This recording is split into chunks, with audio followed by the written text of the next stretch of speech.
प्यारे बच्चों, सन 2023 का सेट 1 347 CA हम लोग कर चुके थे। आज हम रसायन विज्ञान सेट 2 2023 347 CB की स्टडी करेंगे। सेट कौन सा है? 347 CB। इसकी हमको स्टडी करनी है। निर्देश के लिए आपको 15 मिनट मिलेंगे। अच्छे से निर्देश जरूर पढ़ेंगे। उसके पश्चात हमारा पहला प्रश्न है का सोडियम क्लोराइड क्रिस्टल की संरचना। ये हमारे सिलेबस में नहीं है। दूसरा, वो भी हमारे सिलेबस में नहीं है। तीसरा है गा साधारण ताप पर सल्फर का अणु सूत्र है।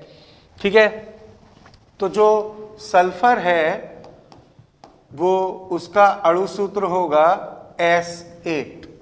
ये गा प्रश्न का उत्तर हो गया। अणु सूत्र होगा S8। घा है खाद्य पदार्थों के पैकेट में प्रयुक्त गैस है। जो अंकल चिप्स और कुरकुरे हम खाते हैं उसमें गैस भरी होती है। उस गैस का नाम है नाइट्रोजन। गैस का नाम है नाइट्रोजन। ये ऑयल और फैट को ऑक्सीडेशन से बचाती है, इसलिए नाइट्रोजन गैस चिप्स में भरी जाती है। अगला है विशिष्ट चालकता का मात्रक है। विशिष्ट चालकता कप्पा, कप्पा का मात्रक है siemens centimetre square mole inverse. और साइमन क्या होता है? Ohm inverse. तो ये हो गया ohm inverse centimetre square mole inverse. ठीक है, ohm inverse centimetre square mole inverse. तो करेक्ट ऑप्शन कौन सा हो जाएगा? डी। करेक्ट ऑप्शन है A, first option, ohm inverse centimetre square mole inverse. अगला प्रश्न है वैद्युत अपघट्य पदार्थ नहीं है। देखिए आप,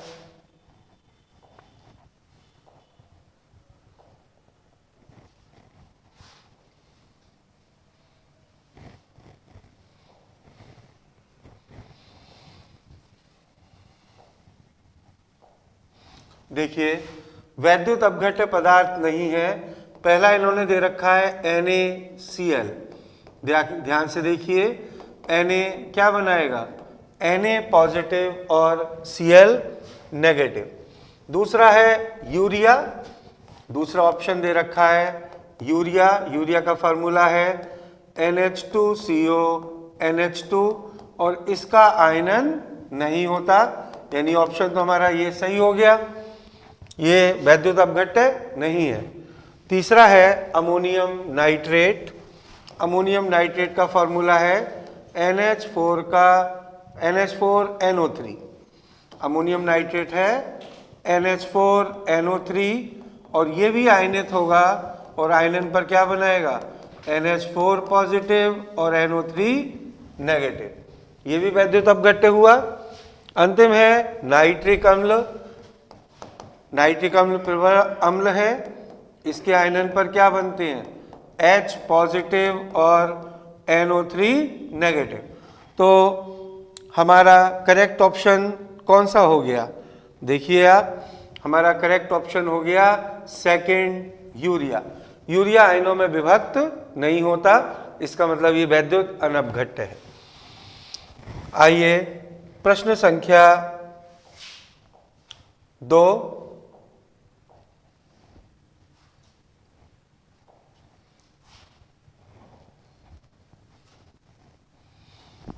प्रश्न संख्या 2। 2 का 2 रागी तथा 2 विरागी कोलॉइड हमारे कोर्स में नहीं है। हार्डी शुल्जे का नियम कोर्स में नहीं है। गा है प्रति परासरण का उदाहरण सहित अर्थ स्पष्ट कीजिए। प्रति परासरण,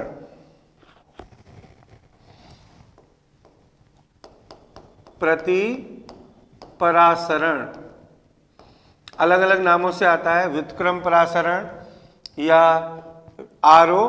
आरओ मतलब रिवर्स ऑस्मोसिस। Reverse osmosis. बच्चों हम एक इस तरह का एक पात्र ले लें और इस पात्र में बीच में हम लगा देते हैं अर्धपारगम्य झिल्ली। एक पिस्टन हमने यहाँ पर लगाया P1 और दूसरा पिस्टन हमने यहाँ लगाया P2 और यहाँ पर हम एक लगा सकते हैं मैनोमीटर। इस एरिया में हमने यहाँ पर भर रखा है विलियन, यहाँ हमने विलियन ले रखा है, ये है विलियन। और दूसरे एरिया में हमने ले रखा है विलायक। यहाँ पर हमने क्या ले रखा है? विलायक। तो आप जानते हैं जब किसी विलयन को उसके शुद्ध विलायक से पृथक करते हैं तो विलायक के अणुओं की गति विलयन की ओर होने लगती है। तो ये गति किससे किधर होगी? इस साइड होगी। अब हम इस प्रेशर, इस पिस्टन P से इतना प्रेशर लगाएंगे कि ये जो गति हो रही थी ये गति क्या हो जाए? रुक जाए। तो जितना प्रेशर हमने लगाया कि विलायक के अणुओं की गति विलयन की ओर होना रुक गई, वो जो प्रेशर होगा उसको कहेंगे परासरण दाब। ठीक। अब अगर हम इस परासरण दाब से ज्यादा दाब इस पर लगाएंगे तो उल्टा होने लगेगा, विलायक के अणुओं की गति किधर जाने लगेगी? विलयन से विलायक की ओर होने लगेगी जब हम परासरण दाब से ज्यादा प्रेशर विलयन पर लगाएंगे। वो जो प्रेशर हमने लगाया एक्सिस प्रेशर, तो परासरण क्रिया विपरीत दिशा में होने लगी, यानी विलयन से विलायक की ओर विलायक के अणुओं की गति होने लगी। ये घटना कहलाती है प्रतिपरासरण।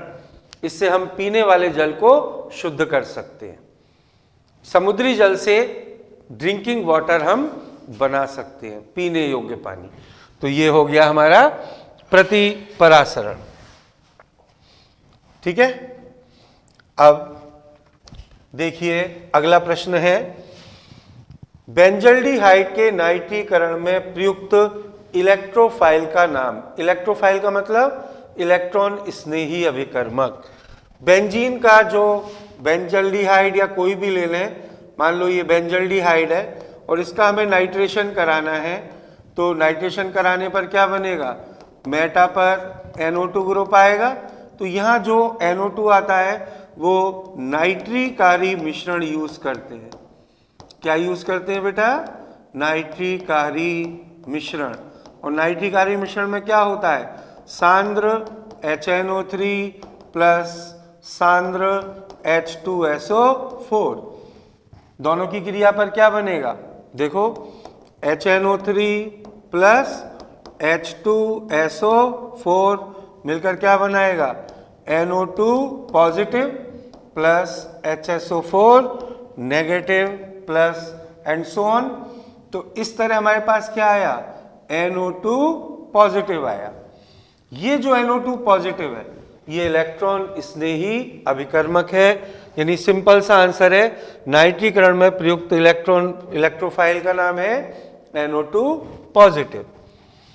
अगला प्रश्न है, एक डाइसैकराइड का नाम तथा अणुसूत्र लिखिए। डाइसैकराइड का नाम लिखना है और अणुसूत्र लिखना है। डाइसैकराइड, हम कौन सा डाइसैकराइड लेंगे बताओ बेटा? माल्टोज, लैक्टोज और सुक्रोज, कुछ भी ले सकते हैं। तो सुक्रोज बहुत आसान है, इनके फार्मूले क्या हैं? C12H22O11, C12H22O11। अगला प्रश्न है,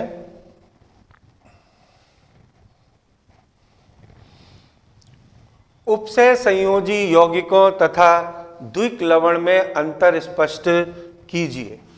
देखिए उपसय संयोजी यौगिकों और द्विक लवण में क्या अंतर है? लेट अस सी। पहला हम देखें, उपसय संयोजी यौगिक।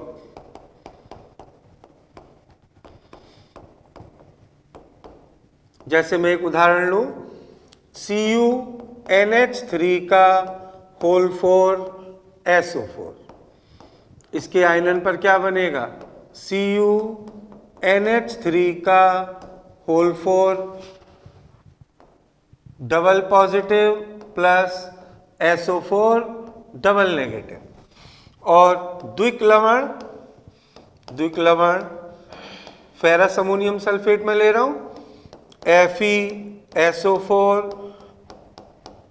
NH4 whole twice SO4 and 6H2O। 6H2O क्या बनेगा? Fe आयन बनेंगे प्लस अमोनियम आयन बनेंगे प्लस SO4 आयन बनेंगे प्लस 6H2O। तो दोनों में अंतर क्या हुआ?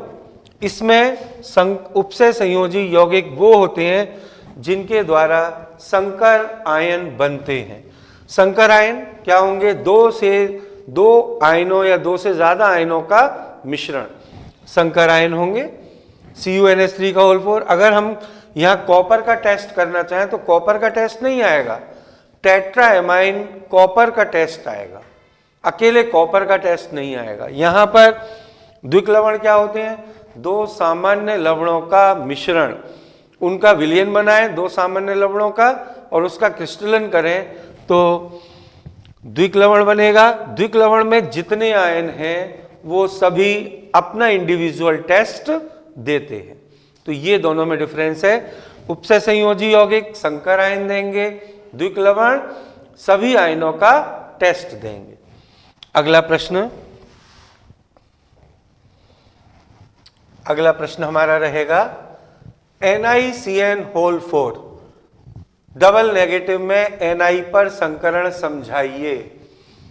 NiCN बहुत अच्छा सवाल है ये वाला। NiCN होल 4 है, देखिए, और इस पर चार्ज कितना है? Double negative. सबसे पहले हम निकिल की बात करें। निकिल का कितना होता है परमाणु क्रमांक? 28। 28 का विन्यास 1s2 2s2 2p6 3s2 3p6 4s2 और 3d8। Ni यहां पर +2 ऑक्सीकरण अवस्था में है तो Ni +2 का क्या आएगा? सेम यही आएगा, यह आएगा 3d8 4s0 and again 4p0, यानी जो दो इलेक्ट्रॉन निकले वो आउटर मोस्ट शेल से निकलेंगे, 4s से निकलेंगे। अब Ni +2 का देखिए 3d8 1 2 3 2 5 8 का मतलब ये आ गया, और ये आ गया 4s और ये आ गया 4p। 3d8 4s and 4p। ठीक। Ni +2 इन कॉम्प्लेक्स में क्या होगा? लेट अस सी। कॉम्प्लेक्स में क्या होगा? ये इलेक्ट्रॉन यहां आ जाएगा, ठीक है। ये इलेक्ट्रॉन जब यहां आया तो कंडीशन क्या आई? लेट अस सी। सारी पेयरिंग हो गई, 1 2 3 4 5 6 7 8 4s और ये क्या बना? 4p। क्लियर? अब देखिए आप, ये कौन सा संकरण हो गया? DsP2। 4 लिगेंड्स हैं तो 4 हमें वैकेंट ऑर्बिटल चाहिए, 1 2 3 और 1 4। ये कोऑर्डिनेट बॉन्ड बनाएंगे Cn के साथ, Cn Cn Cn and again Cn। तो कौन सा संकरण हुआ? DsP2 संकरण हुआ, DsP2। अगर हम स्ट्रक्चर की बात करें तो स्ट्रक्चर कुछ इस प्रकार बनेगा, Ni और 4 साइनाइड लिगेंड्स हैं, Cn अगेन Cn, और इस पर कितना चार्ज आएगा? -2। तो हम संरचना भी बना सकते हैं। इसकी संरचना कैसी होगी? वर्गाकार समतलीय, स्क्वायर प्लेनर। दूसरी एक बात आपको और पता चल रही है कि कोई भी इलेक्ट्रॉन युग्मित नहीं है, मतलब ये कैसा होगा? डायमैग्नेटिक, प्रतिचुंबकीय आयन होगा। ठीक है, अगर किसी का कोई डाउट हो, कोई समझ में नहीं आए, तो आप कमेंट बॉक्स में कमेंट कर सकते हैं। डाउट क्लास में आपके उन डाउट्स को हम क्लियर करेंगे। अगला प्रश्न देखिए, प्रथम कोटि क्रिया के लिए अर्धायु काल का सूत्र लिखिए। फर्स्ट ऑर्डर रिएक्शन के लिए अर्धायु काल का सूत्र क्या होगा? K बराबर 0.6932 अपॉन T हाफ।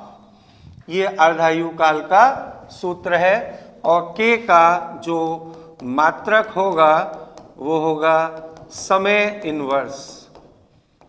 समय इनवर्स, समय किसी में भी हो सकता है, मिनट, सेकंड, दिन, महीना, वर्ष, समय इनवर्स। अगला प्रश्न है, K4FeCN होल 6 में Fe की ऑक्सीकरण संख्या और समन्वय संख्या बताइए। प्रश्न संख्या है 3 का घा K4FeCN का होल 6। ये तो आपको बता दें, ये जो होता है ये होता है आयनन मंडल और ये होता है उपसह संयोजी मंडल, कोऑर्डिनेशन एंटाइटी कोऑर्डिनेशन स्फीयर, उपसह संयोजी मंडल। और देखिए, ये होता है सेंट्रल मेटल एटम, केंद्रीय धातु परमाणु। अगला देखिए, ये होते हैं लिगेंड्स। ठीक, जितने लिगेंड जुड़े होते हैं वो संख्या कहलाती है समन्वय संख्या, कोऑर्डिनेशन नंबर। 6 लिगेंड्स हैं, इसलिए उपसह संयोजी संख्या या समन्वय संख्या कितनी हो गई? बताइए। समन्वय संख्या हो गई 6। समन्वय संख्या 6। दूसरा पूछ रहा है ऑक्सीकरण संख्या। ऑक्सीकरण संख्या कैसे निकालेंगे? लेट अस सी।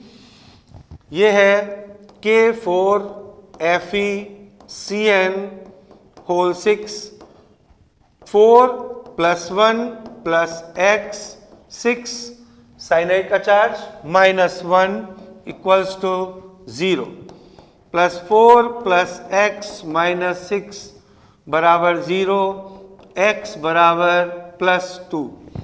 तो ऑक्सीकरण संख्या कितनी हो गई? +2। ठीक, 4 का बहुत महत्वपूर्ण सवाल है।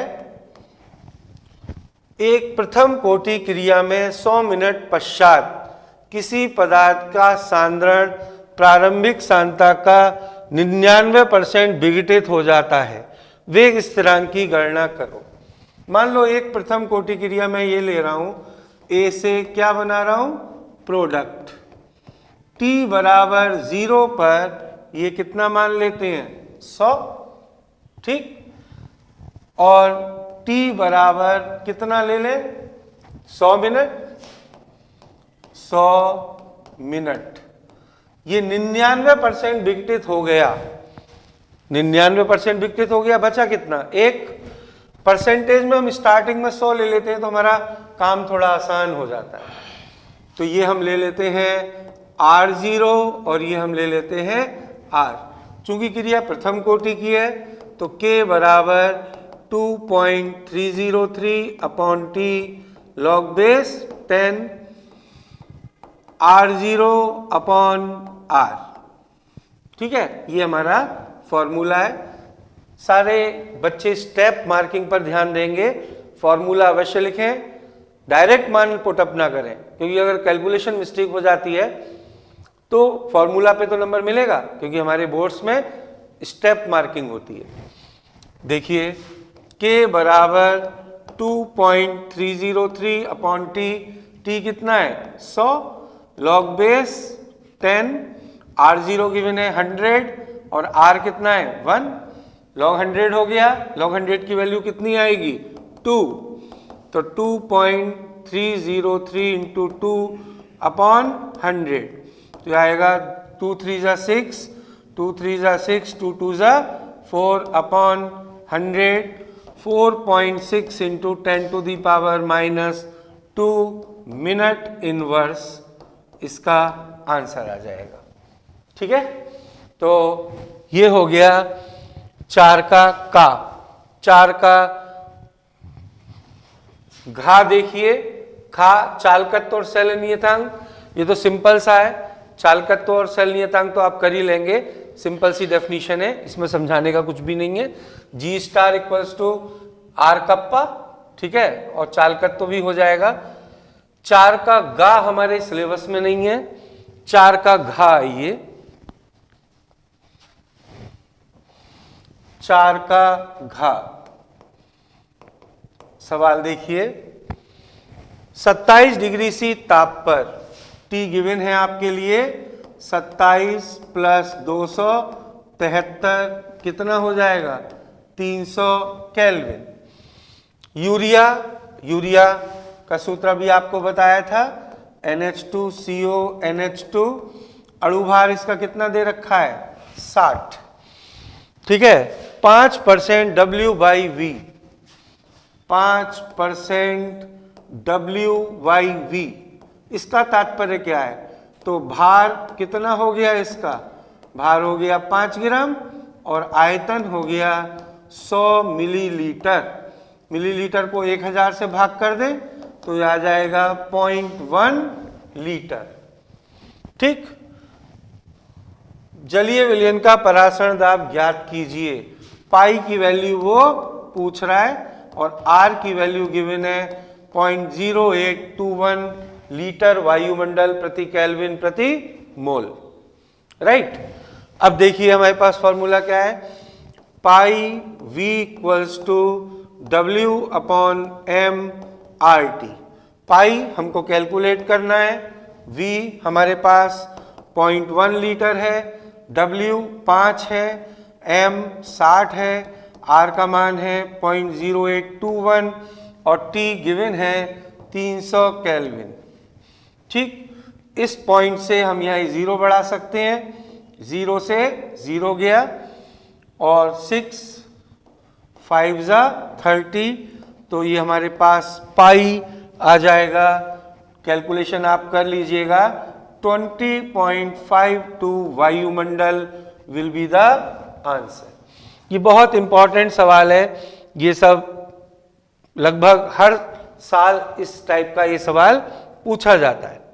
ठीक है, तो आज हमने 4 प्रश्न किए, आज का टॉपिक यहीं क्लोज करते हैं।